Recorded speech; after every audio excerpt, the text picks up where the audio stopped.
Eh bien, bonjour à tous. Alors, vous me voyez, voilà. Petite présentation sur la collecte des banques alimentaires. Alors, c'est 2024, hein, bien sûr, pas novembre 2023.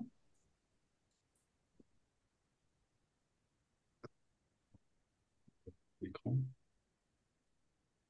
L'objectif, donc, il est de récolter le maximum de denrées non périssables. Donc, c'est important, non périssables, afin de remplir les stocks des banques alimentaires. Donc, c'est organisé par la BAPIF, donc, les banques alimentaires de Paris et d'Île-de-France, qui ensuite redistribue à des associations, mais on a aussi la possibilité de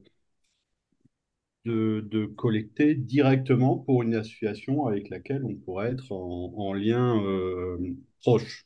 Par exemple, nous, à Meaux, on travaille directement avec la Croix-Rouge et on est dans le cadre de la BAPIF, mais on ne travaille pas avec eux. Donc, les besoins, évidemment, ils augmentent et les collectes baissent. On verra un petit tableau ensuite. C'est pas très, très compliqué d'organiser ça. Il faut déjà trouver un magasin, ce qui est relativement simple parce que en général, ils acceptent, hein, ça augmente leurs ventes. Ils sont assez enclins à voilà, mettre à disposition des espaces de stockage, des palettes, des accès, à communiquer aussi sur l'opération. La deuxième tâche, c'est de trouver une équipe. Ça, c'est pas toujours facile, mais on peut effectivement faire aussi appel aux autres clubs du coin, aux scouts, par exemple.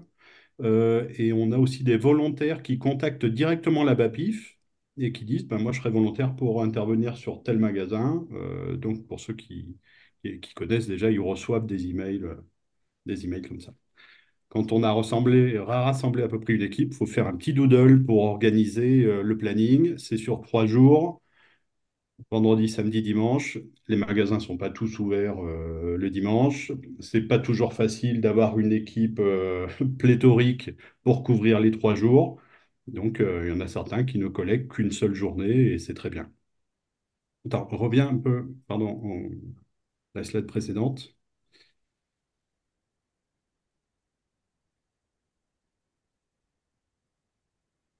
Le troisième, hop, la troisième action, c'est de s'inscrire sur le site de la BAPIF.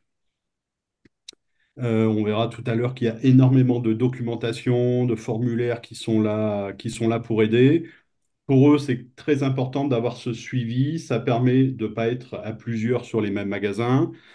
Ça permet ensuite de collecter les résultats, d'avoir des statistiques. Et c'est vrai que c'est important. Pour ceux qui collectent pour d'autres associations, c'est vrai qu'on ne le fait pas toujours et c'est dommage, il faudrait le faire.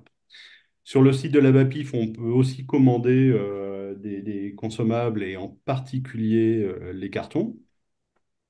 Ensuite, il y a les jours de collecte. Et le sixième point, c'est que la logistique est à la charge des clubs qui collectent. C'est-à-dire qu'il faut s'organiser avec une camionnette pour rapporter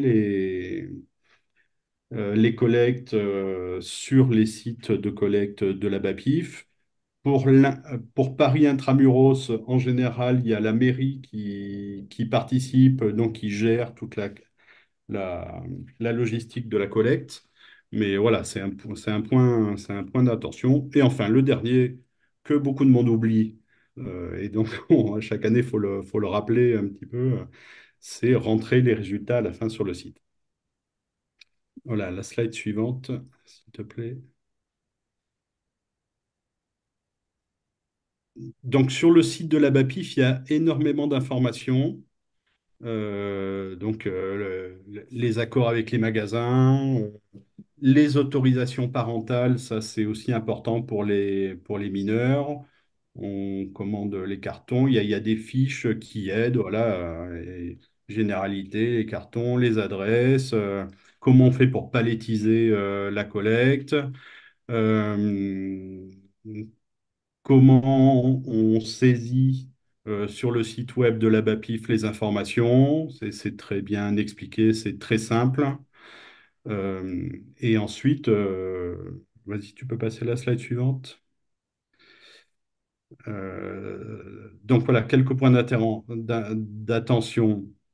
Euh, Quand on reçoit des informations, des contacts de gens qui sont volontaires pour participer à la collecte, c'est super, on a leur email, on a leur 06, mais il ne faut pas conserver ces données-là parce que c'est déjà arrivé plusieurs fois que les gars soient rappelés pour d'autres manifestations. Au bout d'un moment, il y en a certains qui ont pris ça pour du harcèlement, ça s'est pas bien passé, donc on communique sur ce sujet-là. L'autorisation parentale pour les mineurs, ça c'est aussi important. Et comme je vous le disais tout à l'heure, la logistique est à votre charge. Donc les cartons, qui est le gros des consommables qu'il faut commander, se commandent sur le site web. Ils sont gratuits si on collecte au bénéfice de la BAPIF et ils sont payants si c'est au bénéfice d'une autre association. C'est pas très cher, mais ils sont payants et souvent c'est l'association qui récupère les denrées, qui fournit les cartons. Donc, on peut retirer les commandes de cartons à Arcueil, à Gennevilliers et à Savigny-le-Temple. La slide suivante, dernière. Et ensuite, pour livrer les collectes, donc il y a Arcueil, Gennevilliers, Villeneuve-le-Roi, Villeparisis et Paris. Et donc, voilà, il y a des plannings qui peuvent être un petit peu contraignants. Voilà.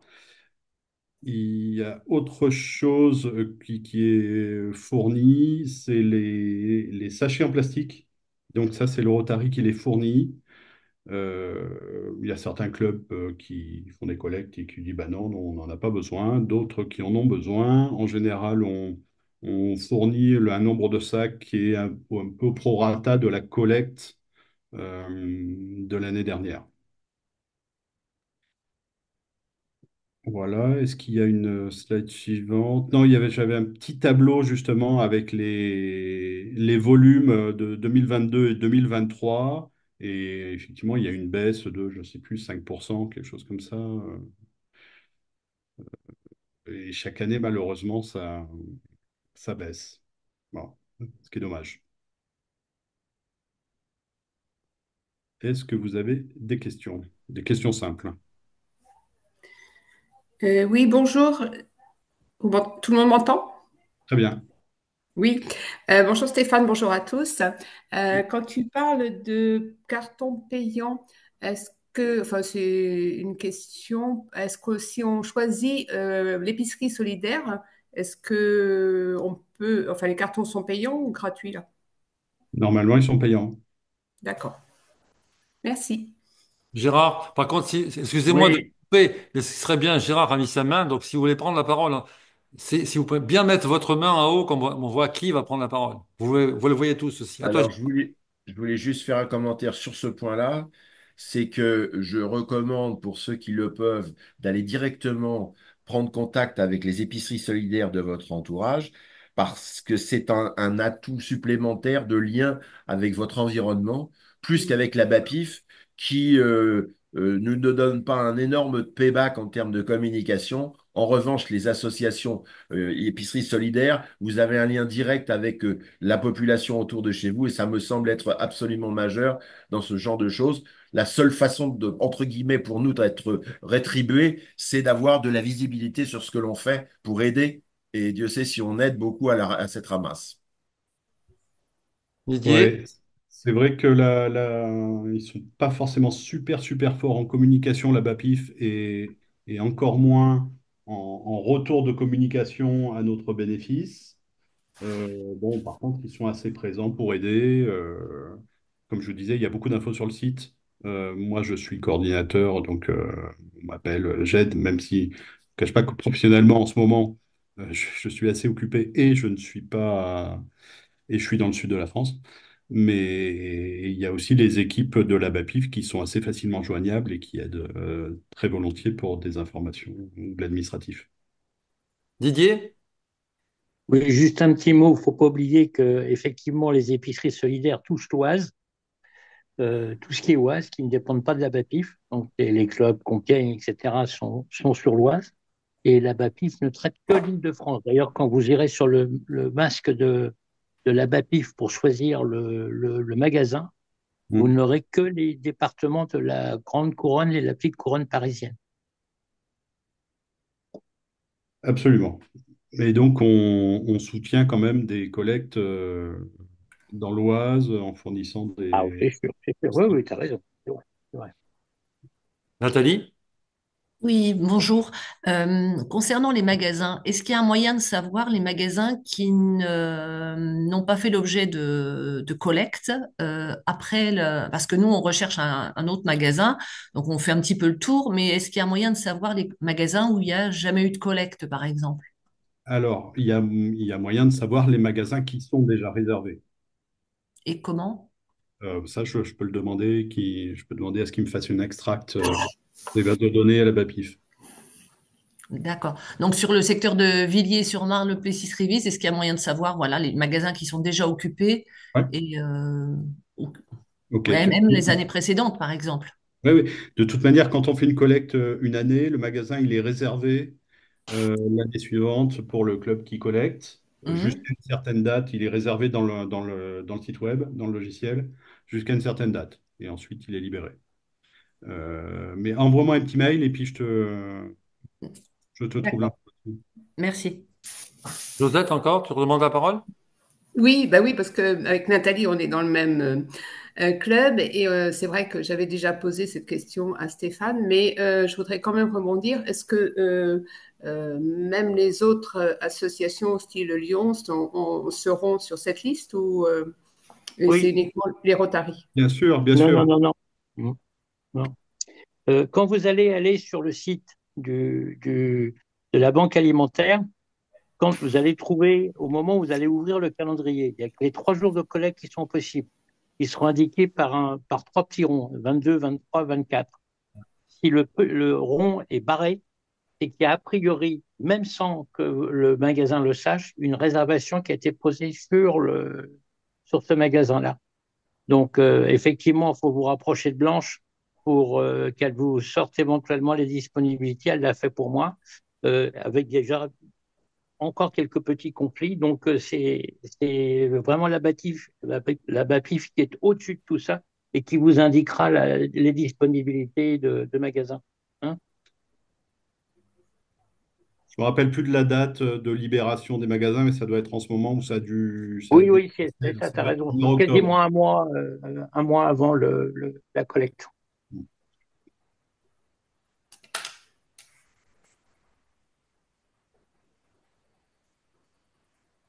Pas d'autres questions, les amis? Si vous pouvez, si Didier, tu peux baisser ta main, Oui, s'il te plaît. oui, je baisse, je suis pas en train de baisser. Pas d'autres questions, les amis?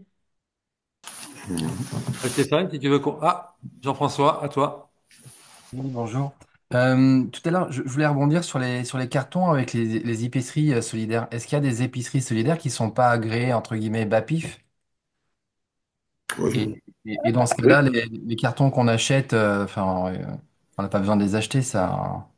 Comment ça se passe dans ce cas-là? Et au niveau du comptage également, ça se passe comment? Écoute, je ne sais pas ce que tu entends par agréé. Euh, quand tu livres à la BAPIF, ils fournissent les cartons. Si tu livres à quelqu'un d'autre que la BAPIF, ils ne fournissent pas les cartons. Voilà. Si tu livres en direct, hein. Et le deuxième point, même si tu livres pas à la BAPIF, c'est bien d'être inscrit et de remplir les volumes collectés pour les statistiques. Merci. Claude? Oui, simplement pour ajouter quelque chose à Stéphane, tu as parlé principalement de l'Île-de-France. Pour l'Oise, je ne sais pas si tu es correspondant et s'il faut un autre correspondant, mais les Ici. dates sont les mêmes. Oui, Il y a juste le jeudi, là, ça commence un jour avant, je crois, pour l'Oise, hein. C'est le 21, 22, 23, 24. Voilà. exactement.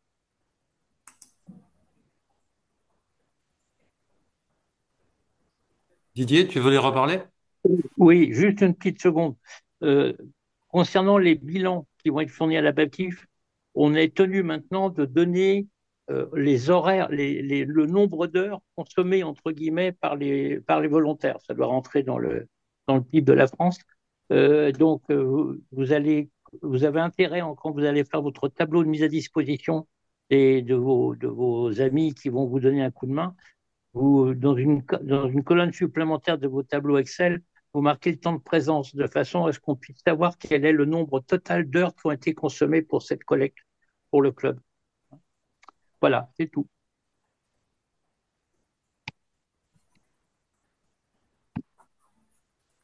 D'autres- Autre chose? Stéphane, tu veux conclure? Tu as d'autres choses? Bah, non, non, c'est vrai que tous les clubs collectent pas, c'est dommage, quoi. C'est une belle action aussi. Bon, on fait que des Elle belles est actions, surtout hein. très, très efficace en ce moment parce qu'il y a de plus en plus de gens qui sont dans la mouise. Donc, elle a d'autant plus d'intérêt en ce moment. Ah, Et d'autant plus Laurent? d'intérêt de passer par les épiceries solidaires parce que les épiceries solidaires, quand on ne leur donne pas en direct et qu'ils vont à la BAPIS, ils payent ce que l'on leur a donné. Et donc, C'est vrai. l'épicerie solidaire que l'on fournit directement, elle fait des économies grâce à nous aussi Ouais. en plus. Donc, c'est pas béni d'aller directement sur les épiceries solidaires Ah, sans, qui nous renvoient l'ascenseur de façon merveilleuse. En sans plus. parler de la logistique qui est sans doute beaucoup plus simple dans ce cas-là.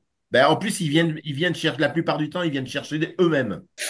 C'est ce qu'on a, nous, je fais ça avec, entre Barbizon et Milly, et c'est l'épicerie solidaire juste à côté qui vient, et mais alors, c'est des gens merveilleux, quoi. Merveilleux. Laurent, tu as demandé la parole? Laurent? Oui, oui, j'ai juste une question à poser en fait. Ce que je voudrais savoir, c'est que là, on vient de dire qu'il fallait inscrire le nombre d'heures, mais est-ce qu'il faut inscrire le nombre d'heures uniquement pour la BAPIF ou est-ce qu'on inscrit aussi le nombre d'heures pour la BAPIF et l'épicerie solidaire que l'on supporte? Théoriquement, maintenant, c'est de façon générale pour toutes les actions d'entraide de ce type-là. Alors, ça nous touche pour la banque alimentaire, mais pour d'autres actions que nous faisons dans lesquelles il y a participation de volontaires, on est tenu théoriquement de fournir la mise en œuvre des gens qui nous ont donné un coup de main, le nombre d'heures des gens qui nous ont donné un coup de main. Ça toucherait aussi bien d'ailleurs le handivoile qu'autre chose. Ah oui, On répond à ça, l'inquisition des services fiscaux, en fait. Eh ben, t'as tout compris. Mais c'est bien ce que je dis, parce que ça, c'est absolument scandaleux. C'est de compter ce que l'on fait comme quelque chose. Alors qu'on est des Non, bénévoles, non, point. ouais, non, Laurent, tu ah as d'accord. Laurent, tu as ta réponse ou pas? Ouais, c'est pour les services fiscaux, d'accord, ok. Oui, oui, oui, oui, bon. Claude, tu reprends la parole? Oui, juste pour ajouter quelque chose, si les clubs ont peur de la logistique, je pense qu'il ne faut pas hésiter à s'associer avec un autre club ou que des clubs qui ont bien l'habitude jouent le parrainage. Hein, il faut s'entraider aussi Je pense qu'il y a des clubs qui sont prêts à y aller, mais qui ont peut-être un peu peur de la logistique. Voilà.